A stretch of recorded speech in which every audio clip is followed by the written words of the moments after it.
The Todd Shapiro Show. Canada Laughs, SiriusXM 168. Brian O'Gorman's here, and I'm not going to forget her this time because the last time we were like, if you remember, welcome to the program. You'd never live it down if you forgot me again. Hilary Black at Ms. with the Z Black on Twitter. Go and follow her. How are you? I'm great. It's a busy, busy time for us these days as we're gearing up for October 17. But I'm a happy lady, bombing around the world, talking to people about cannabis, talking to patients, talking to doctors, talking to liquor boards. Everybody's talking about cannabis. Yeah, it's the most amazing thing. 3 days away or whatever, 30, just over a month away. That's a better way of putting it. I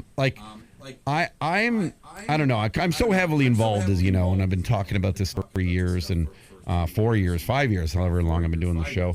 And we're here. We're like, the basically the second nation other than Uruguay to have this completely legal. And are we, Hilary, in your opinion, are we ready for it? People are wanting to know, like, are you over Tweed and cannabis growth, but in general, is Canada ready for it as well?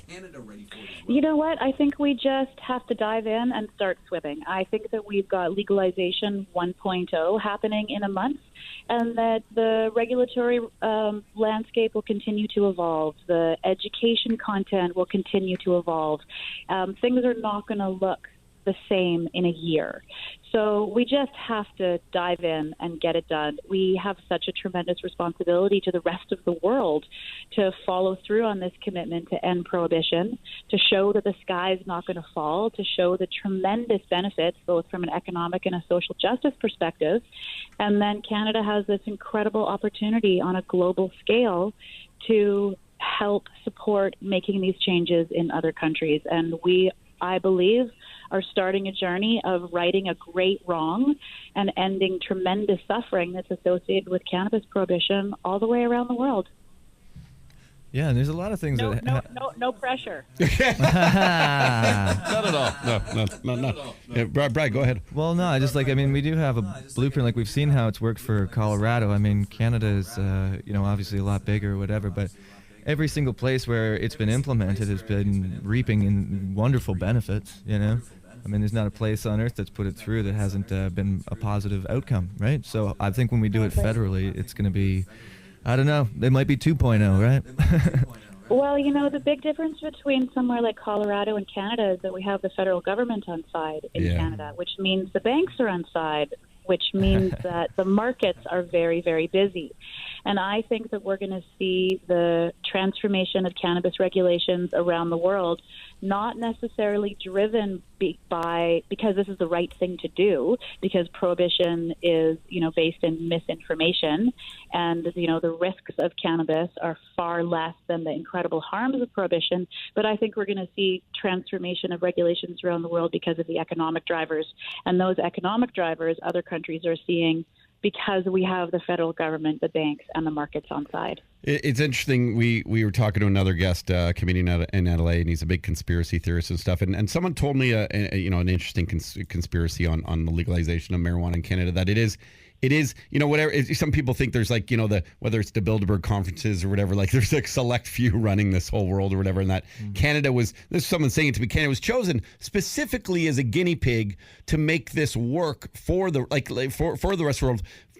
Not only just for financial reasons, obviously, tax dollars and things like that, but to give the people really what they want, but doing it in a nation that has we have some control, is what they were saying. It's a controlled nation. It's a happy nation, and it'll be interesting. Do you ever like, I know you're the biggest LP in the world, so it might be hard to comment on this, but do you ever think of it as like an experiment?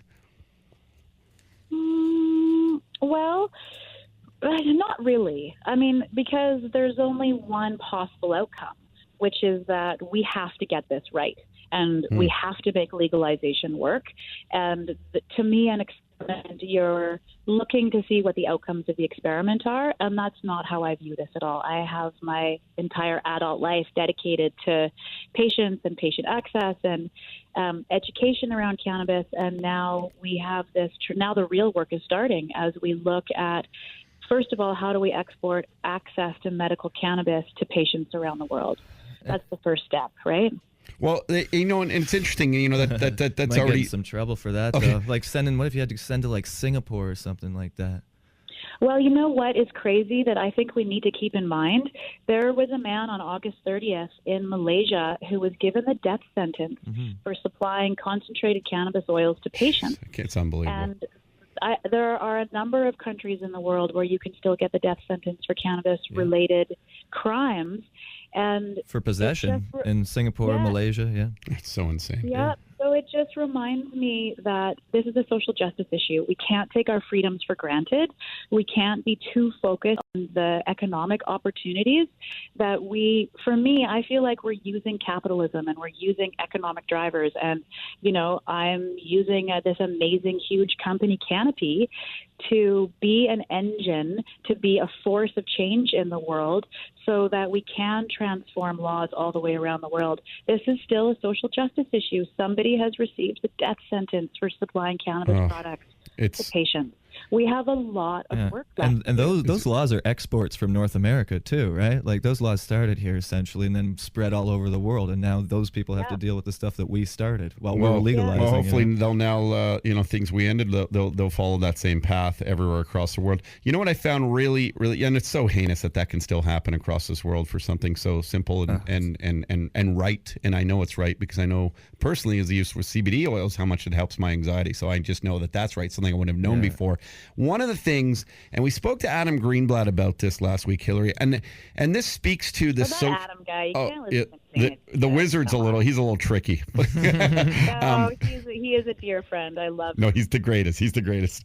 He's actually the greatest guy. So we talked about it. What you know, I where am I getting at? What I loved, absolutely loved, and I couldn't believe how much I loved this, was when I was at, I got to host that concert with Snoop Dogg, and then I went later to the new Tweed facility there, and you got the great merch and everything. But you have this the visitor center, isn't it amazing? I just saw it a couple of days ago. I'm so Hilary, impressed. but what I loved about it was deeper than that. The visitor center where they teach you essentially what cannabis does to the human body. It gives you receptors. It's like a museum for cannabis. And if you think about it, what other company in this world, and currently you sell to medical patients, and soon recreationally, has ever done that with their drug, with their pharmaceutical made-up drug, showed you walk in a place and it really, other than the contraindications on those stupid infomercial, TV things, talking about how it impacts your body, what it's doing, if there's receptors, how. And I just thought it was such a neat approach. Like it almost should be mandatory for every drug to be able to do that, so exactly what you're putting in your system. I really mean this. I love this educational aspect about it because it's something that it goes so deep. It goes so, and that's, I think, a really important thing because it's full disclosure. Well, we're so committed to education, and it's our responsibility to. In medical school, if you're studying to become a physician or a nurse or a pharmacist, you don't learn about the endocannabinoid system in medical school. You still don't learn about the endocannabinoid system in medical school. So that puts a lot of pressure on us to make sure that we're providing top-notch, phenomenal physician education. And one of the most important things that we can do to keep supporting patient access so that patients are able to use cannabis in conjunction with their physicians, because as we move into legalization, we have fought really hard to keep the medical stream alive, and there's a reason for that, because people that are using cannabis as a therapeutic product, they need to be doing it in communication with their physician so that they've got help if they're titrating off of other drugs, or so their physician really understands what's happening. But we've always had accredited physician education. We have an incredible team across the country that drops in and talks to doctors and teaches them. But we've just started this really cool program that I'm so excited about, and it's a physician mentorship program. So doctors that are keen, that want to learn how to become cannabinoid experts, they can sign up with one of our cannabinoid experts. So we currently have 11 experts that are mentoring 50 physicians across the country. And I think that we're going to see this particular project explode exponentially. And, these are some of the ways that we're continuing to try to support physicians in understanding how to use cannabis in their practice through things like you're talking about in that visitor center, really starting with understanding what's the endocannabinoid system and how does it work? So we share your passion. I'm glad you love that project so much. Well, I just no one else that social responsibility. Like, you know, even if you're buying an Advil, like they're not really telling you, they're not showing you how it's hitting your body and what it's doing to it. And I just hope that you know, all the Dr. Dinosaurs get on board and are ready to open up. You know? The biggest problem is the doctors, like trying to get them to prescribe it or use it or anything like that. Like when my dad, he had cancer treatment and stuff, and they were really angry because like he was using oil while he was on the radiation and stuff, you know what I mean? Like, so, and then they told him to get off of it because it was messing with their data, you know, like they couldn't, you know, it was screwed, like they were using them like a guinea pig or something. But if you're in those situations, you just want the medicine, you know what I mean? You know, Yeah. I don't want to screw with your numbers, sorry, but like, you know, somebody's dying here and we want to help them, you know, so. Well, I hope your dad found some relief. No, he's dead. But he got some definitely. It was like glioblastoma. But definitely helped in the latter part of it. Helped him relax and just kind of at least get to sleep sometimes because of the, you know, how terrifying the situation was. But yeah. definitely helped a lot. So. I hope that the doctors open up their minds to that a little bit more because it's hard when you're actually trying to get them.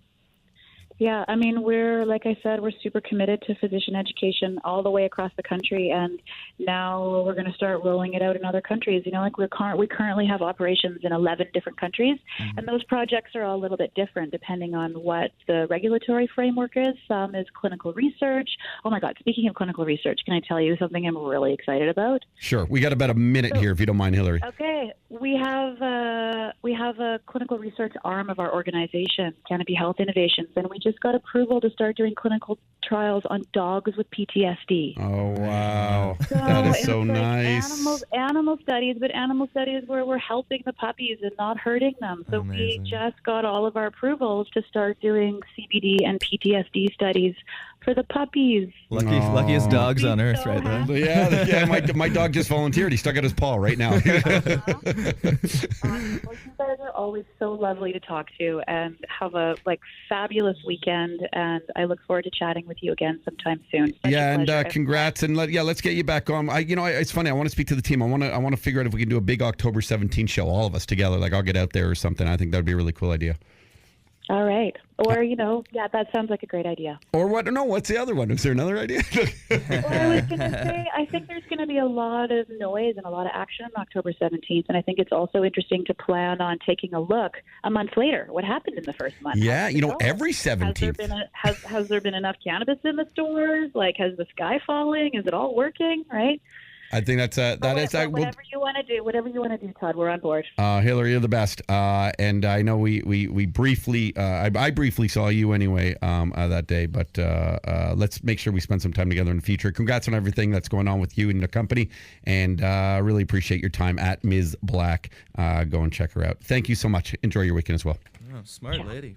Yeah, she's amazing. Nice. The Todd Shapiro Show. You are the greatest hero in American history. SiriusXM Canada Laughs Ch.168.